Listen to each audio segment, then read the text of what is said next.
Now, let's take a look, and all of these mints would have been under the authority of any Arab leader or caliph in the 7th century, including the Muslim caliphs. None of these mints were in the Hijaz. Instead, they were all situated to far north. Let's look at a timeline. Let's put some of the coins up there. And what do we see? Using a timeline, you can see it tells you the story. You follow the mints, you follow the coins, you follow the story. If you want to see what was happening at that time, look and see what the coins tell you. At the time of Muhammad, there are no coins at all that say anything about him. He's not on any coin. Wait a minute, if he is the beginning of the caliphate, if he is the first caliph, if he is the caliph from 624 up until 632, why are there no coins with his name on it? Well, obviously, there are coins there, and they do have names on it. You can see the coins are all there. And what do you notice about those coins? They have crosses on them. And they are names, but they're not any of the names we would expect. Where's Umar? Where's Uthman, especially Umar and Uthman? Those are the two major ones. They had the most time. Where are their names? They don't see them there. That's true. I mean, you would think that their names would have popped up in any of these important transactional Abu Bakr was only a power for tools. 2 years, and Ali was 45, so maybe you can understand they were there long enough to make the coins. But certainly, Umar or Uthman's name should be there. No reference to anybody. Now, there is an Umar, but it's not the Umar we know. We're going to get to that.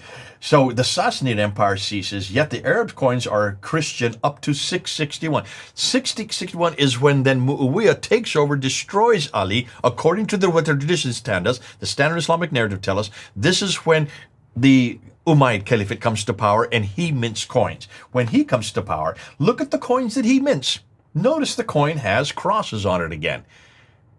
If the Western mints all have crosses, the Eastern coins and the Eastern mints all have what we know as Zoroastrian fire altars. This is Zoroastrian. So it depends on where the mint is. They're just representing the religion of that time. In fact, he himself is very clear that he is a Christian all the way up until 680. So Muhammad, if he died in 632, we're now 50 years later, 680, still the coins are either Christian or Zoroastrian. Nothing at all that is anything close to Islam. Then we get to Abd al-Malik. When Abd al-Malik comes, he introduces this coin here, this golden solidus. And you notice it is a picture of Heraclius and his two sons, and it's a mockery of Heraclius. Because what used to be crosses, the Heraclius holding crosses on those orbs, with his two sons, and the backside is a Byzantine cross, which is the Byzantine Christianity. He has taken off the crosses out of the orbs, and he has made a mockery of the Byzantine cross. He has eradicated the crosspiece. And he uses this as tribute to give to the Byzantines. Now, in doing that, he causes a huge reaction from the Byzantines, and they go to war with him. He actually beats them in the war. And what does he do? He then introduces this coin here. And there's a picture of himself on the coin. And the Shahada is introduced first on this first coin that I noticed, and the second one. The Shahada is La ilaha illallah Muhammadur Rasulullah. What does that mean in English? There is no God but Allah, and Muhammad is his messenger. So this is the Shahada that we think is the introduction to the name Muhammad. Actually, it's not.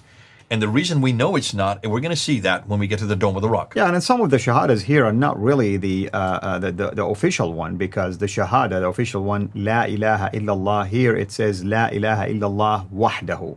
There is no God but Allah alone. Alone. Yeah. And why alone, and who do you think that's referring to then? Well, I'm sure it's competing with Christianity and Judaism here. For who is this? Who that's confronting?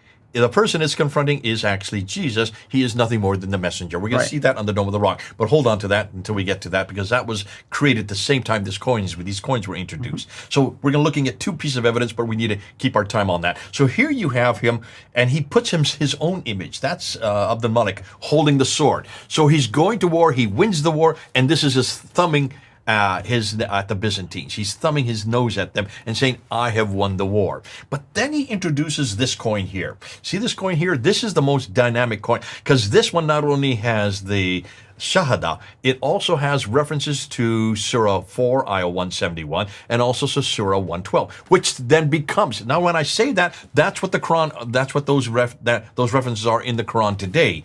They would not have been there. There is no Quran that earlier, so these became Quranic. But as you say, Wahadu is not in the Quran today. So even these are different. There's also sharkatul, which means, and he has no associates. Yeah, That is sharikun lahu. Yeah. sharkatul. That it means that it's attacking Byzantine Christianity. It's attacking the divinity of Jesus. It's attacking the Trinity. Therefore, for he neither begetteth nor is he begotten is also on that coin there. That is attacking John 3:16, the idea of Jesus being the begotten Son. So you can see this is an attack against Trinitarian Christianity. This is an anti-Trinitarian attack. These are Christian coins, actually. These are not Muslim coins. All the Muslims say this is proof that that's Islam. No, this is Abdul Malik, who is an anti-Trinitarian. He's attacking the Trinity. He's attacking Jesus' divinity. He believes as a Christian that Jesus is a prophet, but he doesn't believe that Jesus is God.